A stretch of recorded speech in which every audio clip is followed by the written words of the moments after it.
our overview of the children's healthcare system in Michigan. Recording in progress. Get rid of that view. Okay. And next slide. So as a way of introduction and get things started, we want you, as usual, to put your name in the chat in your role.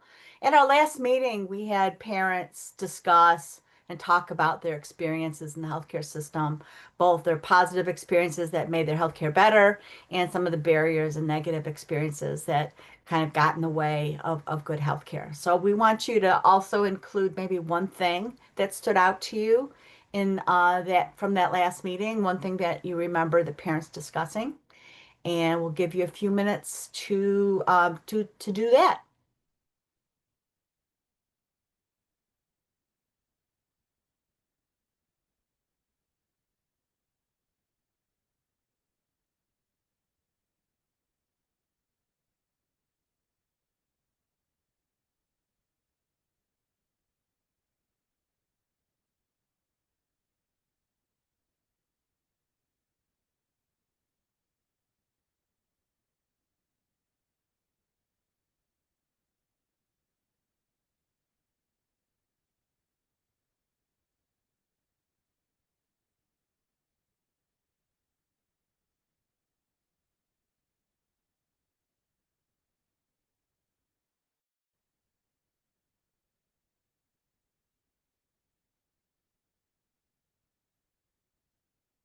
Oh, how's that going? Do we have enough responses, you think?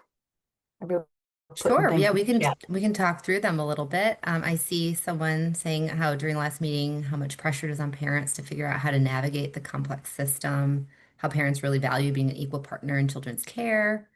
Um, I know for me, I noticed how important like sort of that experience with the front desk staff really was to sort of setting the tone for experiences.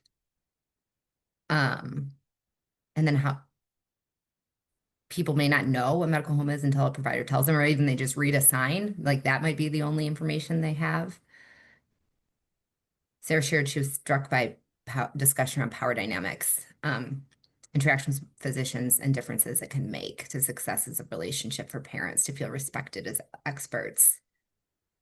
Yeah, and it's okay if you weren't able to attend, that's totally fine. Just introduce yourself in the chat and keep adding your ideas and things that stuck out to you. So that was a pretty really robust discussion. I know that I learned a lot. It's definitely appreciated. So and appreciated from the parents to be able to share their Yeah, it was perspectives. great to hear from parents about what they actually experience. So important. So that Mhm. kind of goes to our community agreements to have an open, honest discussion. We want to make sure that people are open to the discussions, curious, not judgmental. Assume good intent, and that would assume welcome to this meeting as well. We want to make sure that all your truths and your experiences can be heard. So we want obviously to be respectful, take time and space to uh, express your thoughts, but also make space for other people's thoughts as well. And recognize that not everyone has the same experiences. We want everyone to actively participate, and that's always the most important. We want to hear from you. So if you don't understand something, chances are somebody else doesn't understand it either. So make sure you speak up and ask those questions. Ask for explanations of acronyms or explain your acronyms if you're using them. We want everyone to work together and ask questions and clarifications when things aren't clear. So with that, I guess I'll turn it over to, is it Gloria that's taking Okay. the stage? Thank Yeah. you. And let's get on with the meeting. Yeah. Hello, everyone. I'm just going to give a quick overview of what we are talking about today. Our goal is to, well, first, we're going to discuss some anticipated impacts of the federal policy changes that have been occurring that you all may are probably aware of, at least somewhat aware that things are happening, maybe not the specifics. So we're going to talk about that and potential impacts on our work. And then we're going to spend the rest of our time really diving into impact and feasibility of making changes to these medical home core elements that we've been discussing. We'll give an overview of, at a high level, the data that we've collected over the course of our conversations together, some of the key findings that we've gathered for each of those core elements so that we can understand how to prioritize those and the barriers that we're seeing. And then we'll do some wrap up with each other. And kind of going back to our diagram of kind of where our focus is today in the children's medical home ecosystem, it's everywhere. We're kind of, as this is one of our last meetings before we get into that prioritization process, we are kind of really covering our bases with our discussion and wanting to make sure that we're addressing any gaps and really talking about the system as a whole. Yeah, and so with that, we are going to start our discussion. We're going to have Amy Zagman, who's the Executive Director of the Michigan Council for Maternal Child Health, share with us about the federal policy changes. So I'll pass that on to Amy. Thank you for being here. Thanks, Gloria. Good morning, everyone. I am going to start by prefacing that I don't consider myself an expert. I'm just doing a lot of reading and digesting of information, and some of you may have information to share that would be helpful to the group as well. So I'm going to talk for a little bit, and then hopefully others will chime in. I think the predominant issue that we want to talk about is that with passage of HR 1 that the president signed on July 4th, the state is anticipating dramatic changes to a number of different areas. Primarily for us, I think we want to focus on Medicaid, although I think it's important when we talk about the wellness of families to also mention that there are potentially, or there are significant changes coming to SNAP as well. So the Supplemental Nutrition Assistance Program, or food stamps, there will be some changes coming in not this coming fiscal year for the state, but in future years where the state will have to contribute a pretty significant amount of money to keep SNAP whole. I dropped into the chat a couple of things that might be useful if you're interested in following along or need something in writing. I apologize for the lack of slides, but this is such a dynamic situation that's a little bit hard to keep up with. And anyways,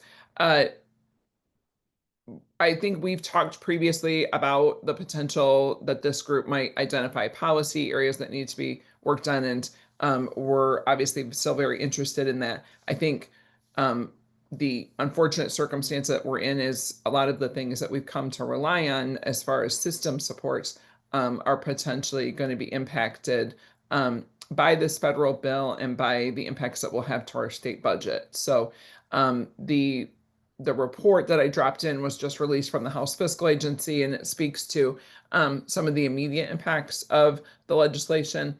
Again, I'm not an expert in tax, but the biggest issue that the report points out is that because of some of the tax changes, that will impact our state revenues right away for the coming fiscal year. So our state legislature has not finished the job yet on putting a state budget in place, and it's because they're waiting for this type of information to come, so they know exactly how to potentially put a balanced budget forward. So this report, the top line finding from this report is that just the tax changes alone will require the state, or will create a revenue shortfall for the state of almost $700 million.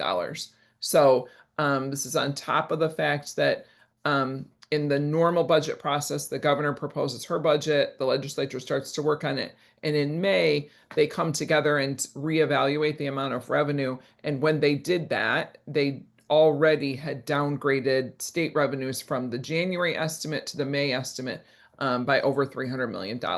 So the original budgets that were put forward earlier this year are seeming even more unlikely that those will be what the final product looks like. And I bring all of that to your attention just to say that, as we identify exactly what things are potentially not going to receive funding or receive cuts. I hope everyone speaks up when and where appropriate, however you can, as far as advocacy. So the most immediate changes around the federal bill, as I said, are around taxes. There are several eligibility changes, which I think are really important because a lot of the things that we have talked about in this medical home group are just the barriers and hurdles that families sometimes face, even to make an appointment, to get care. And we know that some of the administrative requirements that are being required in this bill will present hurdles for families. So one of the immediate things that has been happening already, both through other policies that have been put forward, as well as in this bill, is trying to uh, create barriers for individuals who have recently immigrated to our country or may lack documentation. And we're going to continue to see alienation of those folks with regard to being able to access any type of public benefits. Again, it's not covered in the either of the materials that I dropped in, but there is also a policy in place that now considers things like Head Start, WIC, um, uh, there's a list, access to community behavioral health clinics, considering all of those things to be a federal public benefit, which in the policy language makes anyone who's not here legally or ineligible for those services. I can drop that policy in as well. They're taking comments on that currently. Um, I say all of that because I think that's going to create obvious barriers for some families, and obviously for the providers who are here too. I think we're going to potentially have families come for services and find out that you're supposed to be determining whether they're eligible. There's obviously a lot of guidance lacking with regard to how to do that. In addition to that, what is in HR1 is the requirement that Medicaid eligibility will move from a 12-month redetermination cycle to a 6-month redetermination cycle. So moving in the opposite direction that I think many of us would have liked to have gone, and that some states had already started to move for families with young children. And in those states, families with young children had received clearance from the federal government to allow for continuous eligibility. In some states from 0 to 6, and some states from 0 to 3. We were interested in pursuing that policy in Michigan. They have made it clear that they will not be renewing any of those waivers. So this 6-month eligibility timeline will become the new standard. And it is something I think that is going to present significant hurdles for families and for administrative staff at Medicaid. I'm going to take a quick pause there just because I've already said a lot. Are there questions about eligibility? Again, I will drop that memo in about the public charge because that's a separate issue, but it's there's a lot of things happening at the same time. And so I think understanding that families don't live in silos, I think it's important to talk about how these things work together. Amy, I Okay. have a quick question. Yeah, What please is do. what is the actual process a family has to go through to be so every 6 months, what will they have to do? Will they have to submit some kind of documentation, or they'd have to go onto the website and kind of just do paperwork, that kind of thing? So you all are going to have a lot of questions I can't answer today, and that's one of them because CMS, so while the bill passed July 4th, a great deal of guidance has not been put forth. So in fact, even the fiscal estimates are not done because without that guidance, the state isn't fully sure about timelines or costs. That is, I think the way to think about it right now is that the eligibility redetermination process that the state has right now at 12 months to envision that happening every 6 months. But whether that will need tweaks or changes, I think is yet to be known based on federal guidance. Did that help, Dr. Gilmer? There's gonna be a lot of today I don't know, wait and see kind of conversation. Yeah, that's good. I mean, I just wondered if we anticipated what kind of barriers would be available, would be presented to I families. would anticipate, and I don't want to speak up for MDHHS staff, but if there is the ability per the guidance to make it easier for families, for us to do passive determination, like we've done for so many types of programs, I would highly anticipate that the department will be taking every opportunity to do that, so that the burden is lessened on families. We're not going to talk about it a lot here today, but there are lots of things that were done in the bill to try, um, and this is my opinion, to sort of, um, you know, naturally to have people sort of fall off coverage, and not just Medicaid, but also the marketplace. So if someone is buying insurance on the health exchange, um, previously when they got to the end of their yearly policy, it would automatically renew unless during the open enrollment period they made a change.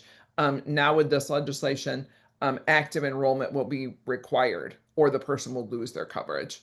So seems to be a motivation here, and largely because of the subsidies under the marketplace or the federal share for Medicaid, an attitude of sort of forcing beneficiaries, recipients through a continual process of re-enrollment or redetermination, largely because the federal government and the state to some degree would save money if those folks, fall off coverage. I think it's a real misunderstanding, right, of the fact that without people may not have coverage, but they still get sick. Right. So that's basically the long and short of it is that there'll be going to be a lot more people without health insurance based on this. Yes, and there are some estimates already, some by state, some nationally, about how many folks are anticipated to lose coverage because of past experience, or experience in other states with some of these types of policies. And the numbers are, they range, depending on population and depending on state. Again, until we get the guidance, and know how the state can choose to implement some of these things, I think it's difficult to sort of narrow the guesstimates for Michigan. And then I think there's still guesstimates, right? Because we'll still want to put systems in place, potentially to help families navigate even like a 6-month redetermination process. Some Thank of you. the, Yeah. yeah, Oh, sorry, I didn't mean to cut you. I was just wondering, I just wanted to ask, just for the sake of time, would it be okay if folks had questions if we sent yes. them your way, Amy? Yep. Okay. Thank you so much for taking the Lindsay, time can I to just say talk. one last Yeah, thing? of Just course. because folks might Absolutely. have been Yep. hearing about some of the scarier things in Sure. the Sure. bill, and they're coming. Yep. I just gave you the things that are dropping immediately. And I should say that, some of the things that potentially will cost the state additional dollars, like taking away some of the funding mechanisms that we've used to come up with the state share, what will essentially happen is these difficult decisions are going to get pushed down on our state lawmakers. So while you may not be able to find something specifically as far as services in any of the documents that I sent you, the reality is that without the dollars, our state legislators will be making those decisions about rate cuts, about eligibility cuts, about those types of things. So there is a lot of more information that we need, but also a lot of advocacy that we will need between now and October 1st for the state budget. Sorry, Lindsay, I just kind of wanted to wrap up with. No, I really appreciate that. And we'll definitely be sure to, if there's any information you will also want to share, we can definitely pass it along to the group. So yeah, we definitely appreciate that. Thank you so much. And group, if there's any questions that you have or any follow-up, and just because I know we could talk about this the whole time. So if there is anything that you want to ask, we'll be happy to facilitate that conversation. I did want to pass to, I know that Carrie, did you want to make a couple of comments? Yeah, I would just, if you're wondering about the work of this group and what funds this group, I would just say that, similar to what Amy said, there's a lot of uncertainty at the federal level. And until the budget's worked out, there's nothing, there are no guarantees, but the Title V Maternal Child Health Block Grant does seem to have bipartisan support. And we are in the final stages of submitting our work plan and budget for next year. The Children's Medical Home is a required performance measure that is new to states. And we submitted a work plan and budget for next year. We're assuming that's going to happen. So I do think the work of our group will continue. The only caveat I would say is that until the budget is signed and fully, executed, there's always a chance in this environment, but it does have bipartisan support, and we don't expect changes to that performance measure.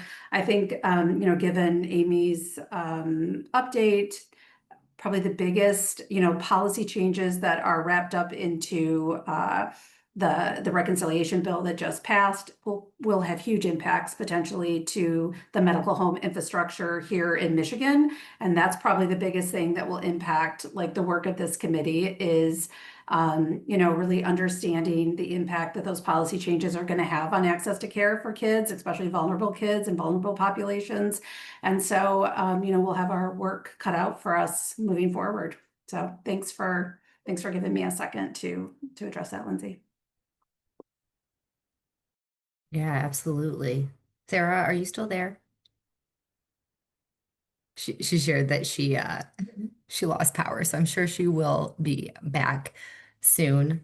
But what I wanted to I'll pick up and she can join us when she's back. But I know that maybe you all, I'm sure, have a lot of thoughts about, what you've heard today and what your own like insights are and your own experiences. And I was just curious if a couple of people would really like to share how the cuts or the potential impacts of the cuts might affect the work to promote children's medical home model in the near future. Anything that you really want to get off your chest or share with the group?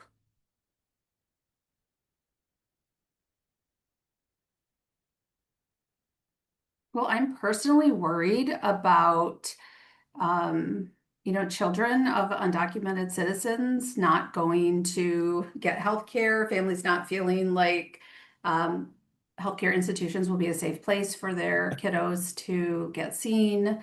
I'm sure that worry is felt among all of us. And to Amy's point, eventually if there's things get serious enough, they will access care later when their health has really, been impacted, and ERs, which will come at a higher cost to everyone. So I am particularly, worried about that aspect of what is coming down. Thanks, Carrie. Anyone else feel like? Yeah, I was just gonna say the Here. one thing that popped out, the limitation or having to renew possibly every even 6 months, is the first thought is like that's so challenging. Like it's almost a part-time job to maintain benefits and then having to do that often. And what if like family members are on different renewal schedules? Families could be literally reapplying every month depending it like and it the extra and the lot my head is like that's just additional cost because then they're gonna lapse and then they're gonna do like think they have it and go to appointments and it's just the whole thing is a mess. Thanks, Kara. Anything else that the group really wants to either get off their chest or share that we need to know about short-term impacts of cuts or keep in mind before we can prioritize any strategies in August? I know a lot is up in the air. There's a lot of unknowns.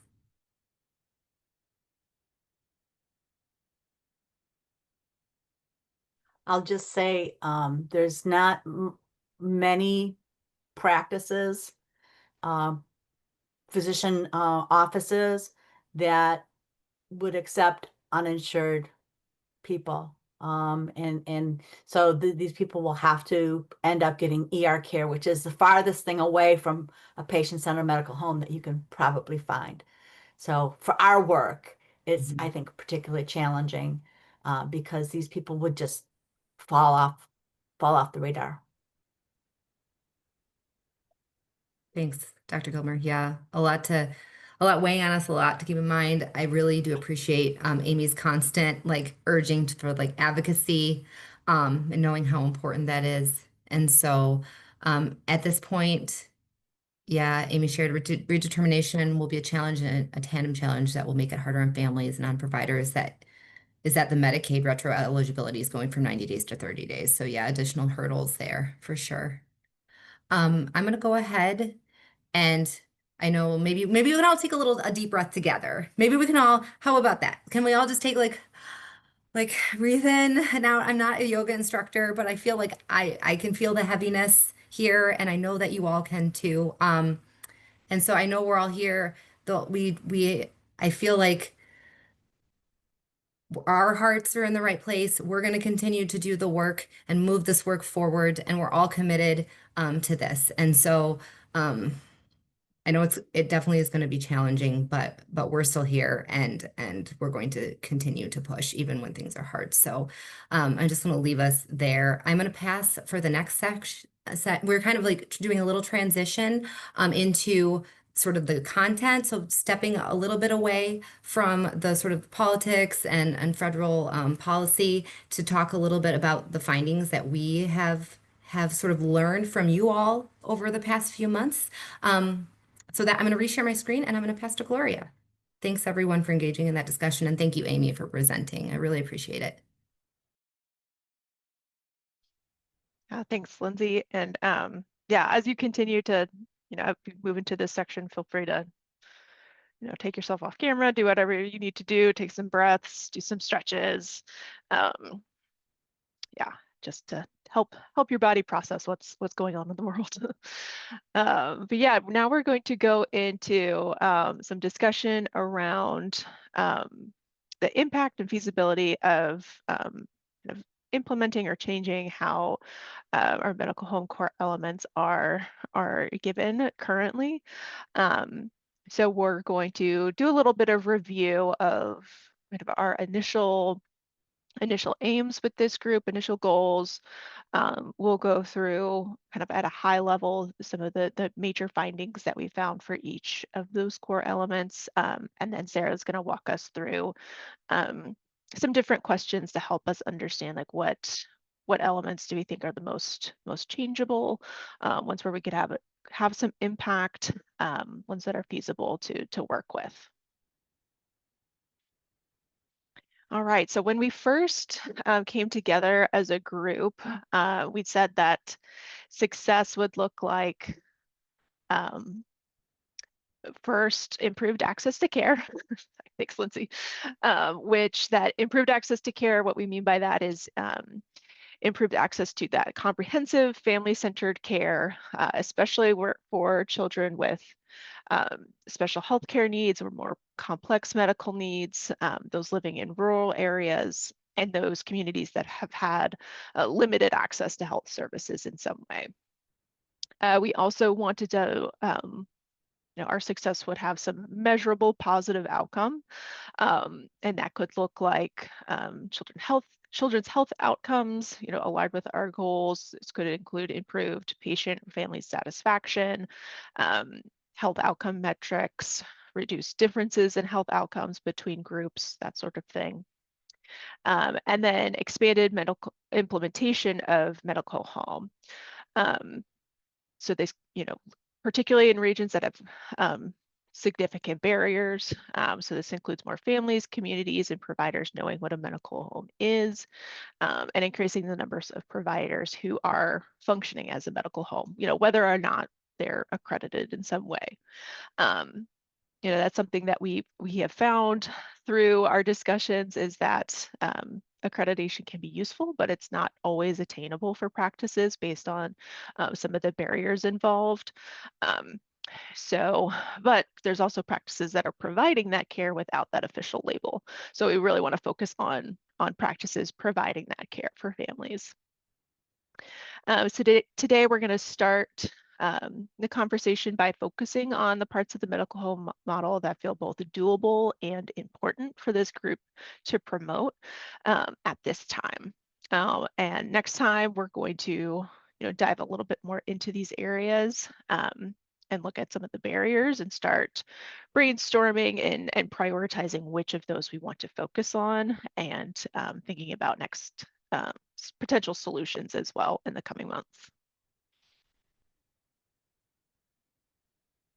And just a note before we dive into these findings and the elements is that there is a lot of overlap between all of these core elements. So we're going to go through and kind of highlight what some of the unique parts of each core element are, of like what we really want to focus on in each. But just for an example, something like staffing challenges is a barrier that has come up a lot and impacts a lot of several of the medical home core elements. So yeah, just something to keep in mind, that there is that level of overlap as we're going through these. Yeah, so this is just a reminder what the medical home core elements are, and a kind of a abbreviated definition that really just focuses on what is that key element. So comprehensive care with a personal care provider is really focused on that, having that one provider or that one clinic that you go to. That's your home base for healthcare. The usual source of care across the lifespan is really making sure that any gaps that there aren't gaps as the child ages and goes through different stages of life, and that includes, any illness that might come up, whether a temporary sickness or a more complex diagnosis coming up, that there's that coverage of care. Got coordinated care and referrals, this being like a smooth and coordinated process of getting in touch with all of the different specialty care that someone may need. And then compassionate care that centers the family. Family is seen as the main caregiver, and their culture and preferences are respected. Quality and safety, this really focuses on care that meets high standards and that there's some sort of process in place for quality improvement and assurance. Accessible care is really focused on care that's nearby, easy to get to, accepts the child's insurance, and folks can get timely appointments and hear back from their doctor in a timely manner, or whoever their care provider is. And then that payment structure really focuses on whether there's the systems in place, incentives, and costs in place that help adequately cover this model of care.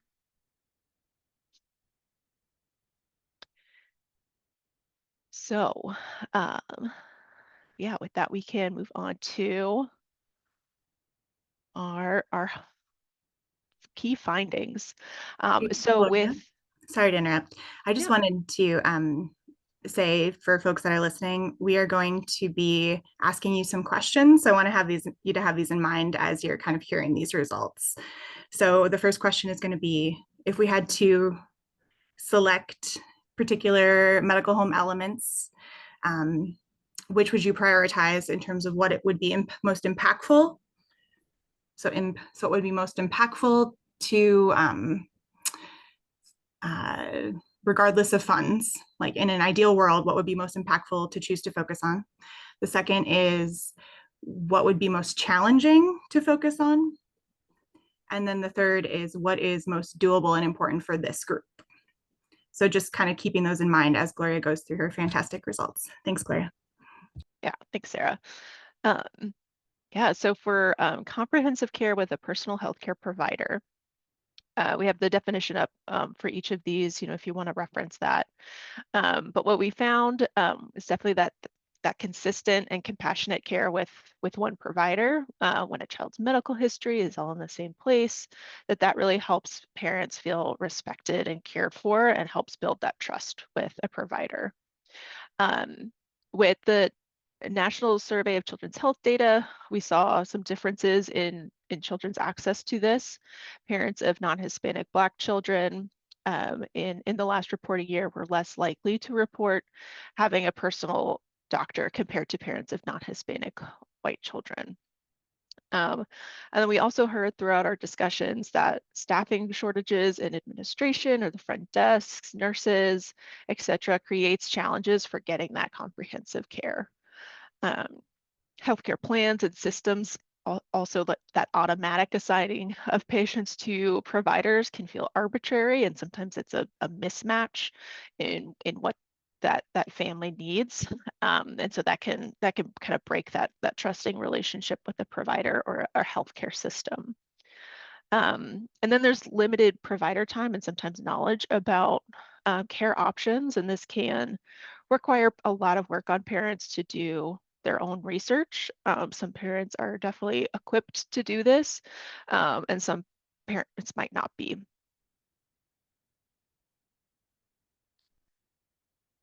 All right, and then with usual source of care across the lifespan.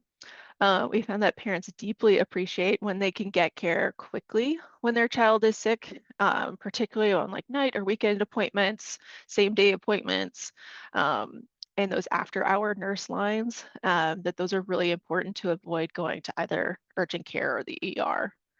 And again, from the National Survey of Children's Health, we found that parents of non-Hispanic Black children were less likely to report having that usual source of sick care compared to non-Hispanic White and Hispanic parents of non-Hispanic White and Hispanic children.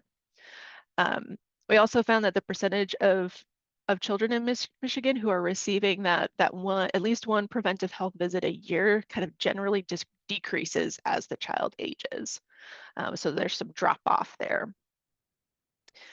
And we also see that the limited availability of specialists can make it difficult for parents to get timely diagnoses and treatment as illness or disability arises for their children.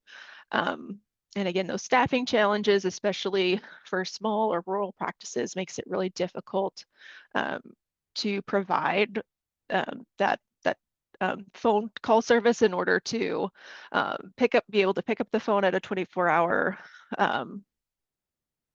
time in sorry to be able to have a 24-hour call service to answer phones or to be able to make those same day appointments. Sorry for tripping over my words. All right, and then with care coordination and needed referrals, we definitely had a lot of discussion around this. So we got a lot of rich data from you all. So thank you for participating in these discussions. But we found that parents really value care coordination in the referral process, and also being able to make decisions about where their child is referred to, and having some ownership over that. From the National Survey of Children's Health, we found that non-Hispanic Black families were less likely to report receiving needed care coordination compared to non-Hispanic White and Hispanic families. And also parents of children with special health care needs were less likely to report receiving needed referrals and care coordination compared to parents of kiddos without special health care needs. We found that communication challenges between hospitals, particularly ER departments, the general health system, health insurance, care coordination, and smaller clinics, that persists when trying to coordinate patients' care. Care coordinators are definitely an asset for medical home implementation. However, there's definitely limited staffing and inadequate reimbursement or confusing reimbursement processes for that service. And there's also high turnover and burnout in that field, with a lengthy training and onboarding process for new hires. And care coordination and accessing referrals can be particularly difficult for those in rural areas and for kiddos with complex health needs, because that specialized care is often located in those larger urban centers.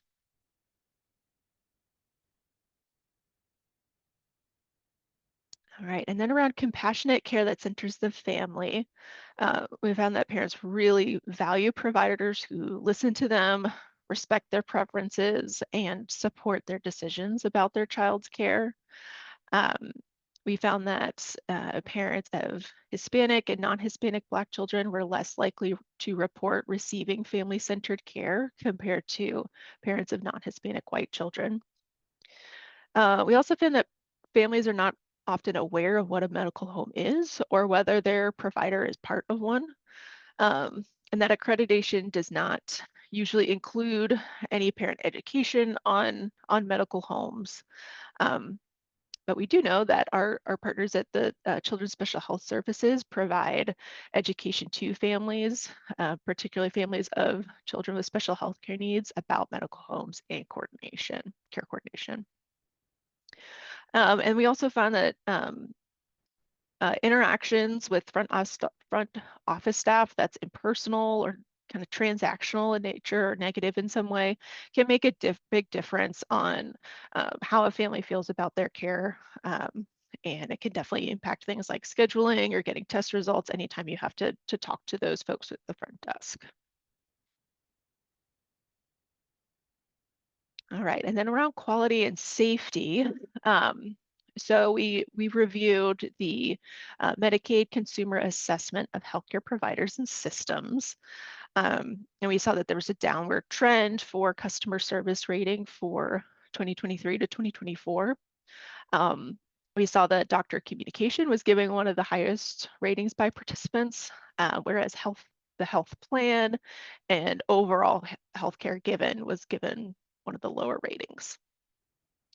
According to the National Survey for Children's Health, we saw that only 14% of parents of children with special health care needs reported receiving care in a well-functioning system. And that was even lower, about 6% for non-Hispanic Black children with special health care needs. The standards of quality in pediatric care, we also found they really center on healthy children. And so that is missing aspects of care for children with complex needs and doesn't really fully evaluate the spectrum of care given to all children. And then we also found that electronic medical record systems do not always by default include kind of the standard quality measures that folks look to, like HEDIS measures. And so that can be really burdensome for practices to then have to add manually.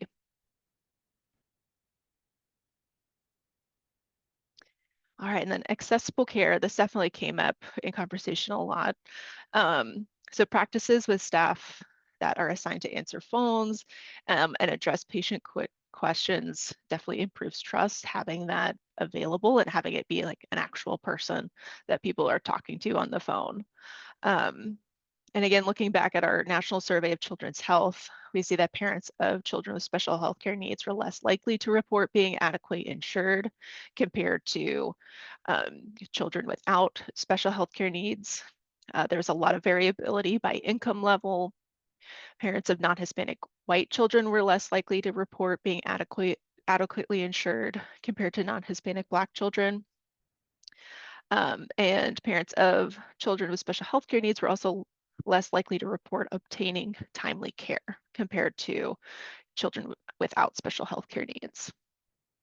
And again, we have the staffing challenges coming up here, especially for small and rural practices, that it makes it difficult to provide timely appointments and access to communication with a provider or nurse outside of clinic hours.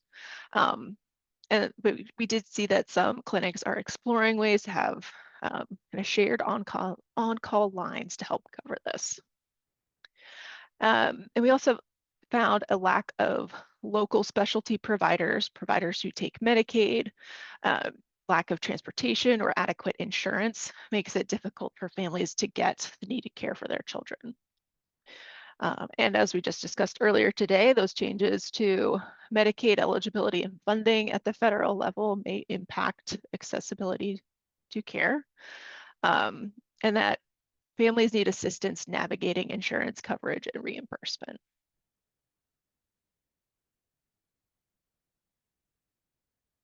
All right, and then with payment structure, we had some presentation from Blue Cross Blue Shield about their accreditation process. So Blue Cross Blue Shield accreditation and Medicaid offer some financial support, but we also found that often accreditation incentives are not often enough to cover those additional costs that are required to provide patient-centered medical home care. We found that many practices are unsure how to bill for medical home services and how to get properly compensated and reimbursed. I found that electronic medical records can be confusing. It could definitely be more helpful in the way that they help providers by tracking what activities they're doing and whether those are reimbursable. And that there's a need for increased advocacy for enhanced financial support for medical home adoption, as well as systems change to prioritize providers and staff having time to treat patients and provide good customer service. All right, and then we also had a number of findings that kind of fell into either kind of cross-cutting or a little bit outside of the medical home elements. We found that accredited practices often share resources such as policies or documentation that help support others to become designated. We found that kind of looking at access to medical home overall, parents of non-Hispanic, Black, and Hispanic children were less likely to report having a medical home compared to non-Hispanic white children. And parents of children with special healthcare needs were also less likely to report having a medical home compared to children without special healthcare needs. We heard that the patient-centered medical home accreditation process can be perceived as burdensome, kind of the extra documentation and training times that it can take, some of the certification requirements, things like that. We also found that positive reviews from parents about a healthcare practice or provider are more influential for families' decision when they're selecting a provider than whether the practice is certified as a patient-centered medical home. I also found that there's a need for parts of the medical system, the small clinics, the health system, the hospitals, to understand the benefits of providing a patient-centered medical home and providing this level of care kind of at all levels. And that kind of leads into this next bullet of like, there's that need for all clinic staff and administration to be trained on what a medical home is, so that it's more consistently implemented. So that is an overview of our high-level results. I believe I'll have access to this PowerPoint so you can take a closer look. I know we went over things pretty quickly so that we can get to our discussion. But I'm going to now pass it on to Sarah, who's going to lead us through kind of talking through all of these elements and ways that we can figure out what is most feasible for us to move forward with. Thanks, Gloria. All right, so our next step for today is going to be engaging in a poll. So Lindsay, do you have any instructions for people other than going to the chat and clicking on the link? I think that should be it. And you can let me know if it doesn't work for you. And we can definitely factor in your answers into this poll. You can either join at menti.com and use that code that you see at the very top of the screen, or click the link that I posted in the chat. You won't be able to change. We're going to go through each question one at a time, and then have a little discussion after each one. So try and click on that link, and it should prompt you to answer just a little bit of a question about who is in the room today. If you aren't able to access the link for some reason, reach out to Lindsay via the chat, and she's kind of our tech person for this. So our first question is, who's in the room today? We know, and we've learned through our discussions, that all of us come to this perhaps with one professional role or perspective that we're supposed to kind of embody, but really all of us have rich lives with, previous professional or personal experiences that influence our perspectives. So the goal of this first question was just to get a better idea of all of the perspectives that people are bringing to the table today. So should it be populating yet, Lindsay, or? Okay. Oh, look at this. So can we tell how many responses we have? Oh, you're muted. Sorry, 12 out of 14. You can see at the bottom here with a Oh, little perfect. person's face icon. Yep. And it might be me or someone. So Okay, I think we're good. cool. So we have our largest group is folks who are perhaps part of MDHHS, either our core project team or others at MDHHS. And then they may also be wearing, the hat of another partner in the system. I know we have payers here. We have folks from healthcare systems, kind of regionally.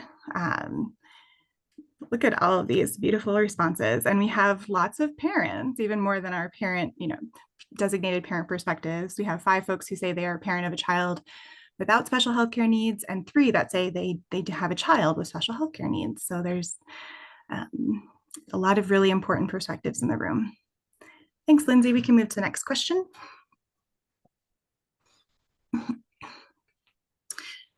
So the next question. Oh, hold on. Sorry. I'm going to exit out here. We're going to see. Lindsay's getting that going. I'll just share. I know sometimes that it can feel, there can be some trepidation about prioritizing, and just want to reiterate, this is just the beginning of the conversation, and these components are very interrelated. So there are some, strategies that this group could attempt to, adopt, for example, that might cut across several medical home elements. So don't worry if your strategy that you were hopeful for doesn't seem to land exactly within a medical home element. We're just kind of going from the widest possible scope to get a little bit more narrow to help us as we continue to focus in. And we also encourage different viewpoints, and it's expected that we won't all agree. So the diversity of opinions on this group is really our strength. So this question asks, which 3 elements of a medical home do you think would most improve children's care if the element got better? And this is just thinking about the impact, not whether it's realistic to impact it. It's looking like some of the top answers so far. We have just 8 out of 16 responses. So I'll give people a little bit more time to answer this question. But so far, it's looking like coordinated care and needed referrals, that improvements to that would make a big impact if it got better. Sarah, if somebody's having a hard time accessing Menti and they're comfortable sharing their top 3 in the chat, do you want them to? Yes, please. And Lindsay can help incorporate that. Thanks, Carrie.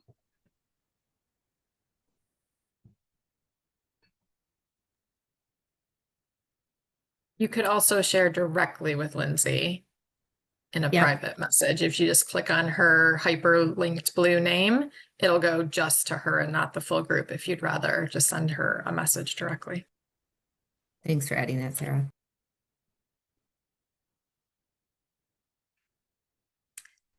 All right. Give maybe another minute for folks to kind of think this component through.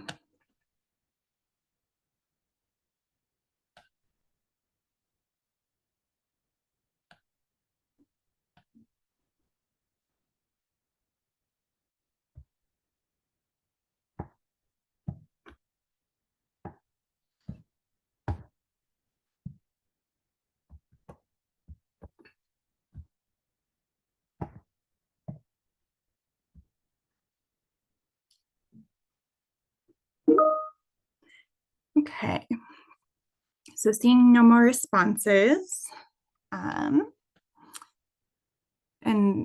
we can make sure to keep, refreshing this as people complete their responses.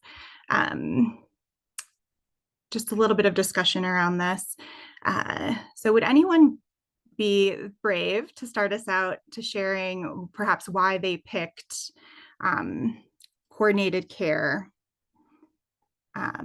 as particularly impactful for, regardless of how realistic it is? And please let us know what perspective you're answering from. Like, I'm a provider, I'm a parent, whatever hats you're wearing.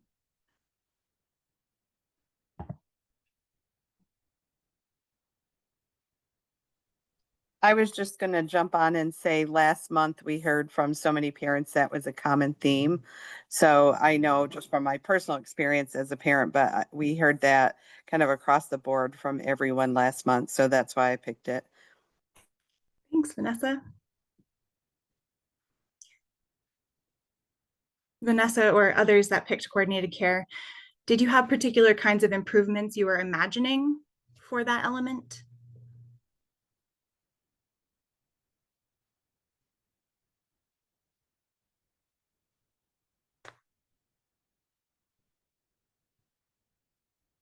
I think maybe just care coordinators on site, that there's a point of contact for parents. Mm-hmm. Yeah, that was one that came up a lot. That's for sure. Yeah. Laura in the chat says, I second on-site coordinators. Yeah. Is there anyone else open to sharing why they picked one of our top options, which were coordinate care, accessible care, and payment structure?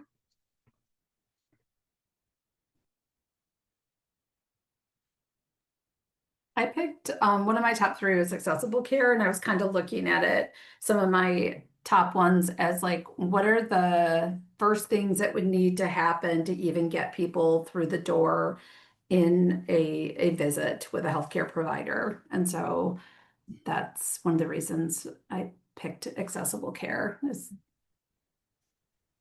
You have to actually be able to get there to start the interaction. Thanks, Carrie.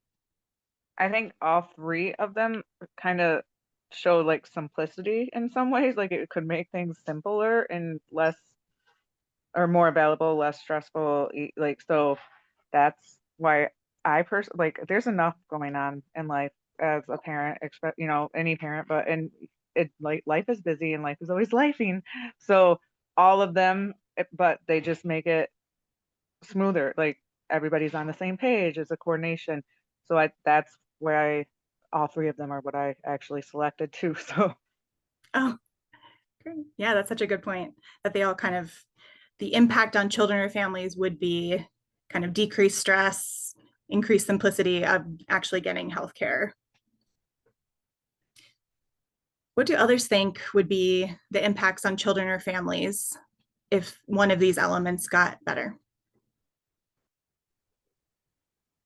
I'll just say I included the payment structure in my and accessibility of care. I think they're all very important.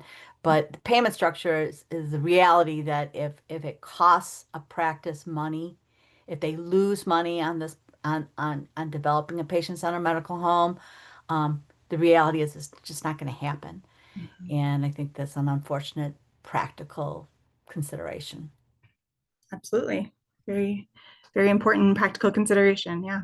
Yeah, I would also say the money thing is huge because no money, no mission. And if you want a coordinator on site during the visits, you have to be able to afford that person. Mm-hmm. Having those coordinators readily accessible is huge, but it costs money. Mm-hmm. Absolutely. So that shows sort of the interdependency of those pieces as well. Mm-hmm. I just wanted to add too, and it's really just lifting up what Robert and Annette said. But I think when we're thinking about our smaller rural communities as well too, especially in the clinics, a lot of them are operating at a margin that is very small, right? So I think anything, they want to do this work, but anything we can do to support them and to be able to do this work is always great. Mm-hmm. Absolutely, those slim margins, especially in rural areas. Yeah. Are there any other perspectives we haven't heard yet on these elements? One of the thoughts I had in selecting coordinated care, especially, was around how medical home and public health systems can promote health across the life course, and how children's health outcomes across the life course can be promoted through making sure that those connections are in place for all of the things a family needs to thrive and be healthy, and the role ideally a medical home could play in, fostering those connections to healthy food, safe housing, transportation, other community-based resources that foster health for the family and for children over time. Mhm. Absolutely. Yeah, connections to all the other resources that people might need to have a healthy and well life.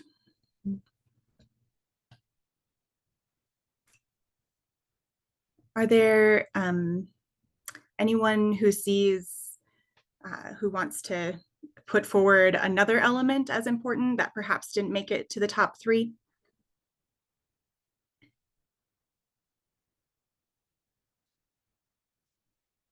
Oh, I see Lindsay put an update in the chat that once it updated, we have now a tie. Oh, and we can, comprehensive care also is in the top kind of 3. So coordinated care with 14 votes, payment structure with 10, and then accessible care and comprehensive care tied. And compassionate care, centering families. That one snuck up there too. Oh my. Oh, I know. it's all so important. Is there anyone who wants to speak to perhaps comprehensive care or compassionate care? What the impacts of changes there would be? I voted for compassionate care. I was trying to, one of the reasons why is I was thinking if a practice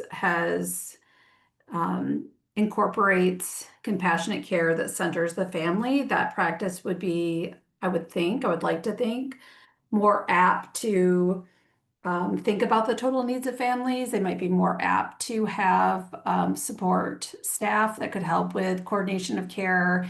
The families might feel safer, like it's a safer environment to ask for what they really need, to kind of, be more, to feel like the provider would listen and that they would, have things in place to kind of accommodate different requests. So that felt like a general philosophy that if that practice, practice compassionate care and center the voice of families, they probably have a lot of other things in their practice that also supports some of these other components that are also equally important. Okay. Thanks, Carrie. So let's move on to the next question, just for the sake of time. This question asked, from your point of view, which 3 elements of a pediatric medical home would be hardest to improve or change? So hardest, the top response was payment structure. And then we have coordinated care. Oh my, it's changing as we go. So this is the most updated, Lindsay? Okay. I believe so. Okay. I'm learning all about Mentimeter here. Fun with technology. So Right, then let me try again. Let's see. Yeah, here we go. Okay, so the number 2 most challenging would be accessible care. So, and then tied for, or then third would be usual source of care across the lifespan, which is kind of that being able to have sick care and access to that throughout a whole lifetime. Okay, so followed closely by coordinated care and compassionate care. So quality and safety, it seems, would maybe be a little easier to improve, and comprehensive care with a personal healthcare provider would be kind of on the easier end. So looking at these responses, and Lindsay will put them in the chat for us as well. Does someone want to speak to why they see payment as particularly challenging, payment structures?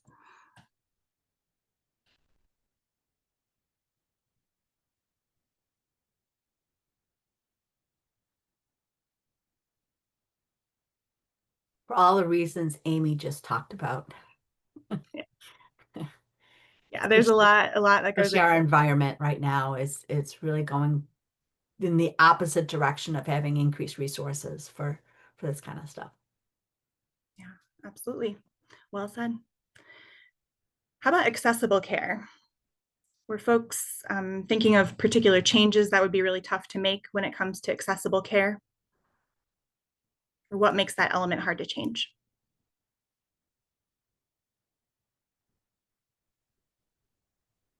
I thought it kind of depended on how you conceive of the definition. You can't, there's a certain number of doctors and like practices are a business. They can't survive and with limited patients.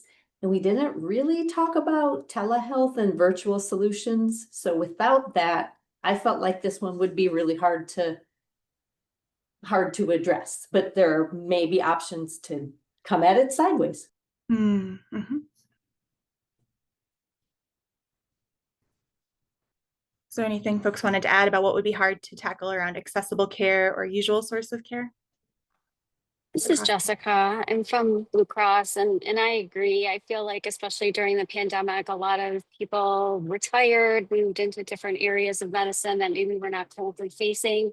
So you may have enough doctors and nurse practitioners in the office, but you may not have the MAs to staff them, or the ability to even see a full panel every day. So I think it's hard to find. It's hard to find people. Mm. Absolutely. Thank you.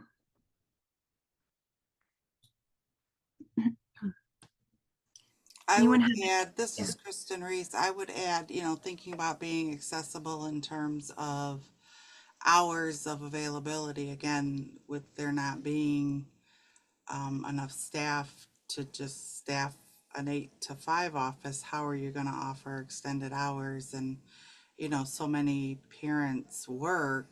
Mhm.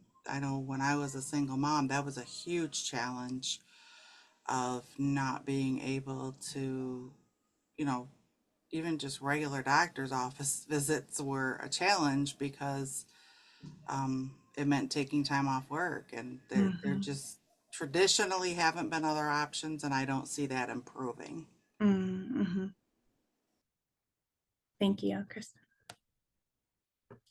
Okay. Anyone have a different idea about what's most challenging that they want to kind of put their word in for?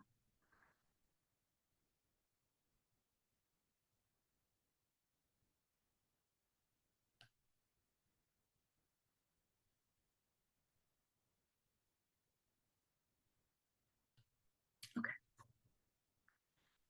So we're moving so fast through this conversation just for our time. We never have enough time, but our fourth question that I think we're going to have to launch a new poll for, right, Lindsay? Oh, Nope, we're right here. Yeah, we're okay, good. perfect. So based on what we talked about today, which two elements seem most doable and important for this group to work on improving?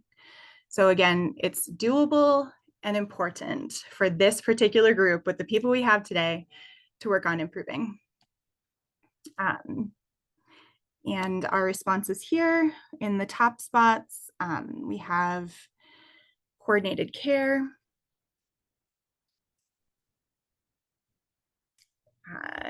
and compassionate care.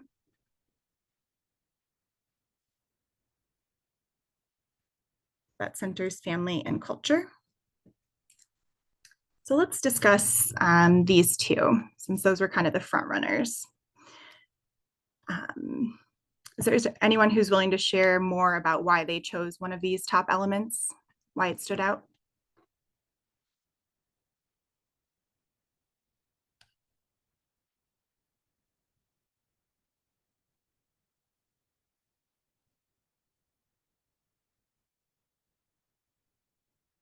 I'll start. The compassionate care I chose because it's something I think you can train staff or do without a lot of budget, without a lot of money.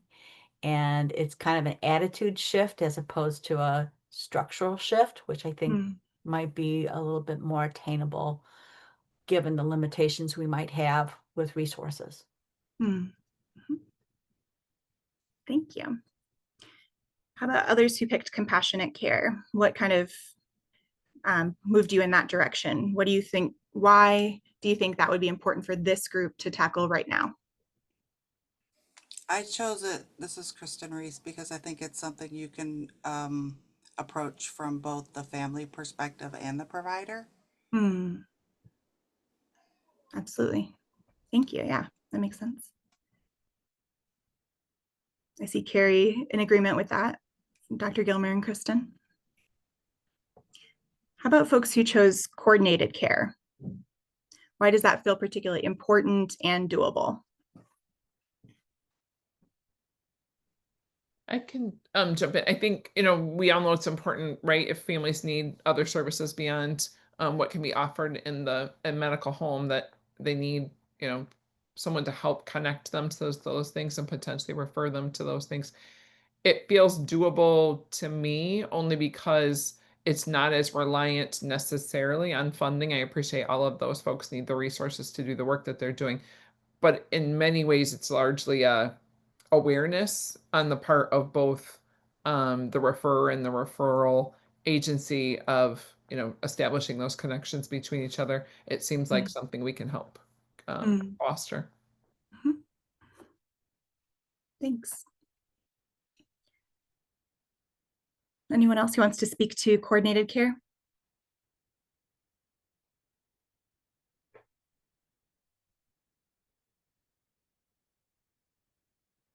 I see in the chat, Sarah Davis said, I chose compassionate care because of what parents shared about the impact of compassionate, respectful care and communication. Yeah, that being a huge component of successful healthcare interactions.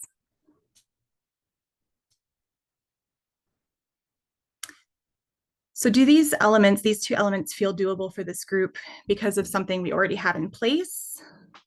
Influence, resources, things like that, or because they don't need a lot of change to begin with?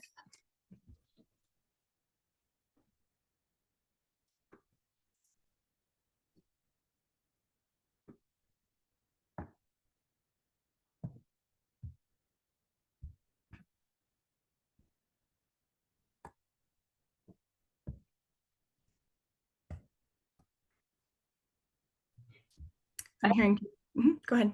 I was just going to say, I think the former more so than the latter. I think that we have good evidence that there's opportunity to improve in both of those areas, that it would be important to families and healthcare providers to make improvements in those areas, and that there are things that can be worked on in a context of shrinking investment in healthcare and public health. Mm-hmm. Yeah.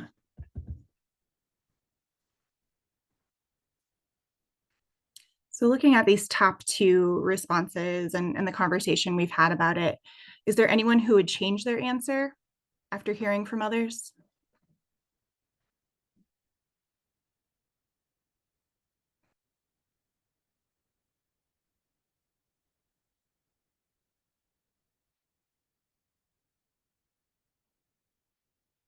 No? Okay, that's totally fine. Just looking to see if we're kind of coalescing around a potential couple of elements to focus on. So if we think about if this group were to choose to focus on improving these top two medical home elements of coordinated care and compassionate care, if you could put in the chat for me or say, what is one word for how that would feel to you? So I'll say that again. If we were to choose to focus on these two medical home elements of coordinated care and compassionate care, what's one word for how that would feel to you? So would it feel energizing, concerning, realistic, etc.? I see Carrie in the chat said meaningful. Julia said responsive.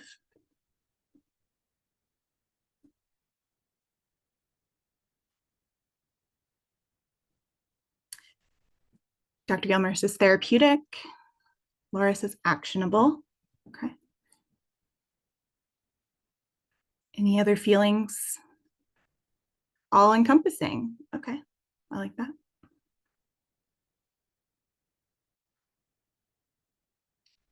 As we get more words in the chat or via voice, is there anyone who wants to share briefly about their word?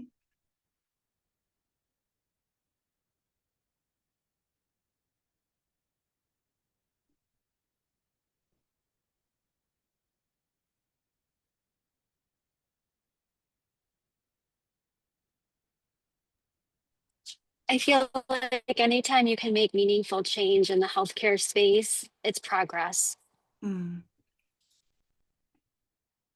Absolutely. Thank you so much. Any other words coming to mind, or folks who maybe disagree with selecting these two options? This is really a good time to share those divergent perspectives.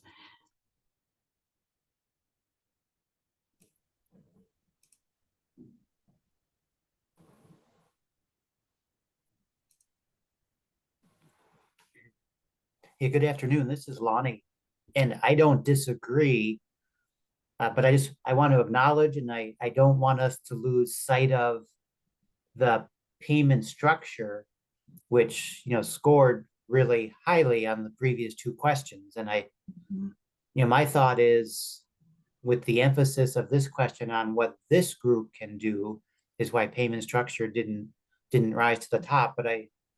But that payment structure piece is certainly going to impact the two that we selected. And I just want to flag that so we don't lose sight of that component of this work.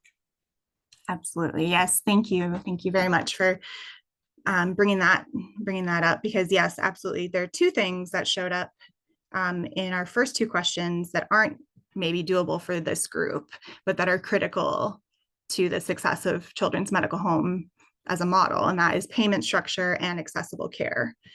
But these are also, these are potentially really impactful, but also really hard to tackle. So a critical part of this work is that we will be able to share the findings of this, hopefully in lots of different spaces, as part of our own, the many tables that we all sit at, to say, hey, this is a really important component, and it's maybe not where this group's work would focus, but it is a critical finding.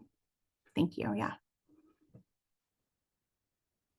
So based on the reactions we've heard so far, what do these reactions tell us? Are we generally on the same page about what's emerging as important? Or are there places of disagreement we need to focus on?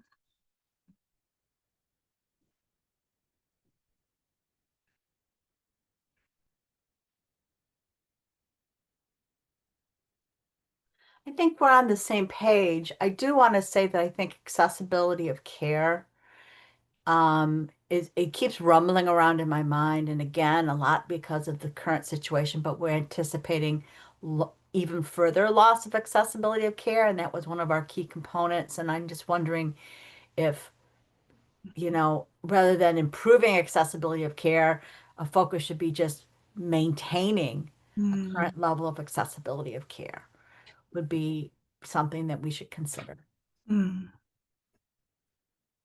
As a selected strategy for this group, or just kind of a major finding for others to know about as well?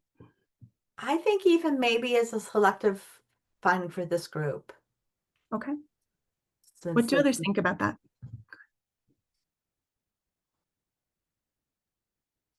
Did you want to say more, Dr. Gilmer? No, I think I expressed it just as far as maybe bringing the bar down a little bit, and as opposed to improving access, just kind of maintaining it, knowing that we're going to have a loss of access as we go forward. I was just going to share, I had been having similar thoughts as Lonnie, and thinking about it in the context of both the accessible care and the payment structure pieces were some of the initial challenges that this group talked about even back, early in the year, back in, I think, February, March, in April. And so I think, so I agree, and actually voted for the top two myself, but I do think that really, putting some thought into and recognizing the importance of that payment structure piece is just something for us to reflect on and think about, like how we can elevate that and carry that into other spaces and with other partners. And how, even if that's not what sort of like this group and next steps out of this process are, like how can Title V still be a holder and carrier of that information around those other pieces that came up as both the most critical to improve and the most difficult to improve, and then layered on with the current context of, policy changes and access changes. So that also is just rumbling around in my mind, thinking about as we move into like the next year and next years, being very cognizant of that piece. Thanks, Sarah. So what I'm hearing, and correct me if I'm wrong, is perhaps maybe focus the this particular group's actions on the coordinated care and compassionate care, but also kind of maintaining this other component of Title V priority, that is thinking about how payment structures and accessible care can be elevated as findings, and how Title V could potentially be part of pushing that work forward, either through this group or elsewhere.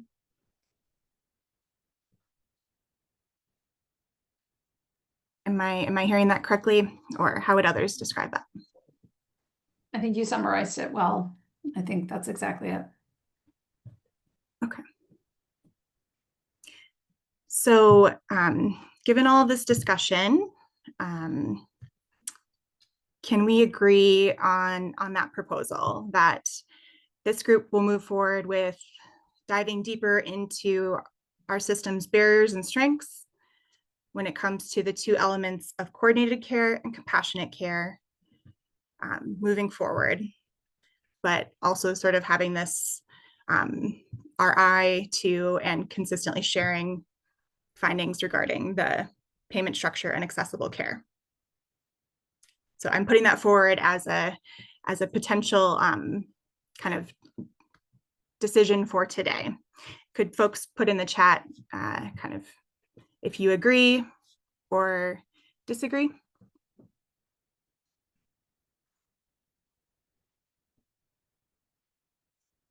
So I see Lonnie said that sounds okay. Amy says they agree. Agree. Sounds good.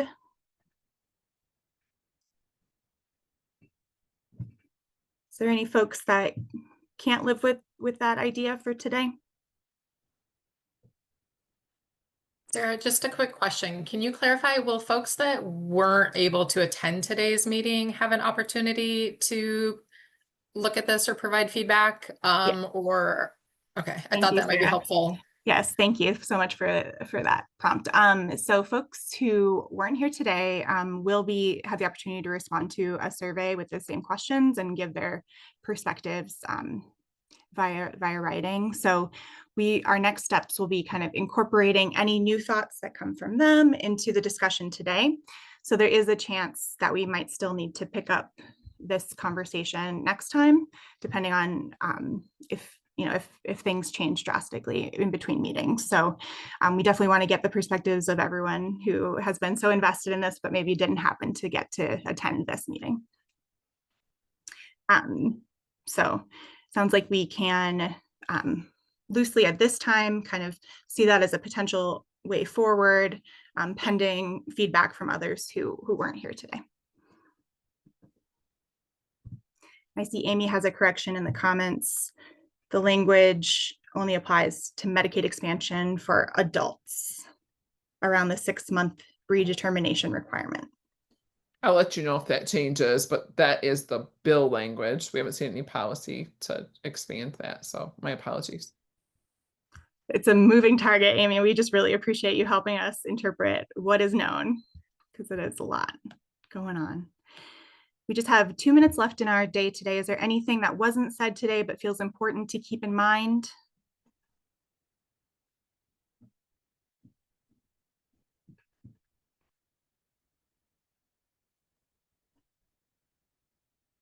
I would just share that one thing that's kind of rolling around in my mind and thinking about compassionate care is also thinking about like how we approach the work through that lens of compassion when we have heard so much from providers about both, shortages and like we know that that is like such a huge component of a parent's experience with their care. And their communication with an office, both the provider and their office staff.